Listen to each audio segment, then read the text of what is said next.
Imagine a patient's family member is just drowning in a stormy sea of grief right in front of you.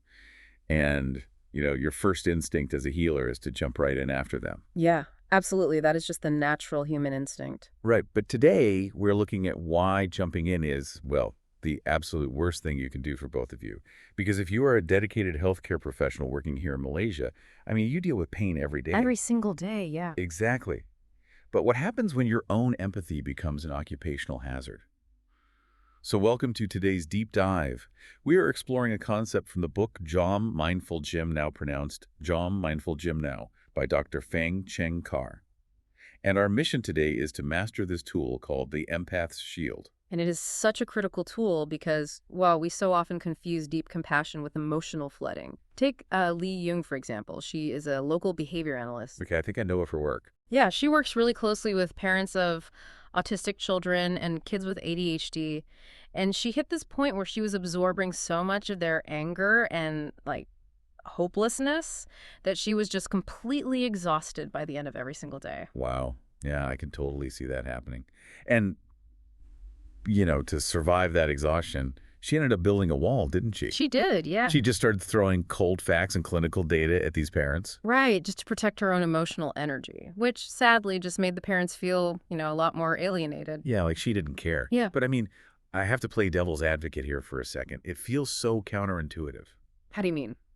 Well, we are taught from day one that deep empathy, like really feeling what the patient feels, that is the hallmark of a great clinician.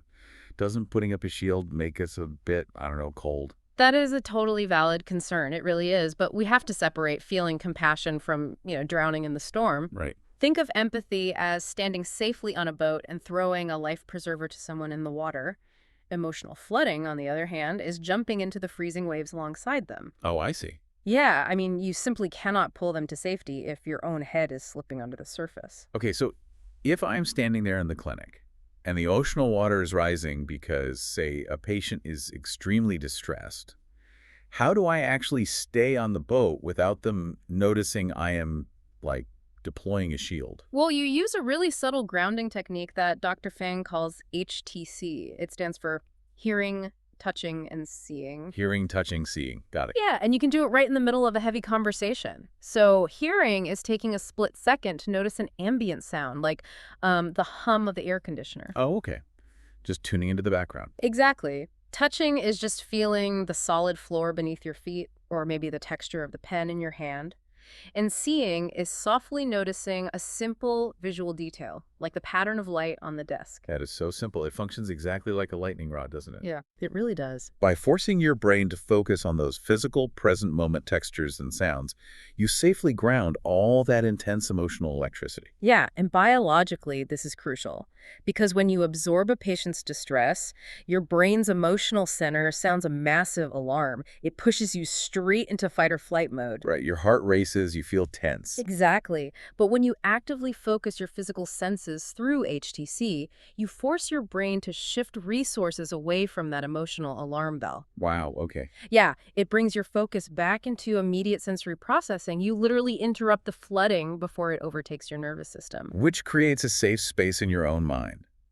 You can still hear the profound fear behind a relative's angry words, but you aren't absorbing that anger into your own body. And that changes the entire dynamic of care. When 𝗵𝗵 started using H.T.C to anchor herself, she didn't just stop her own emotional flooding. She got better at her job. Yes. She found she could actually sustain genuine compassion.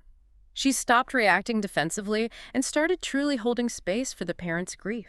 Which perfectly illustrates why grounding yourself is never selfish. Unchecked empathy is just a fast track to burnout. It absolutely is. But using your basic senses to anchor yourself in the present moment, that's the only sustainable way to provide that deep, compassionate care over a long career. 100%. So the next time you find yourself facing a frustrated patient or, a stressed family member, try deploying H.T.C for just 10 seconds. Feel your feet flat on the floor. Listen for the hum in the room and see what shifts in your own chest. And as you go about your shift today, consider this. If you genuinely believe you must carry a patient's pain to be a good healer, ask yourself this: are you actually feeling their pain, or are you just feeling your own ungrounded reaction to it?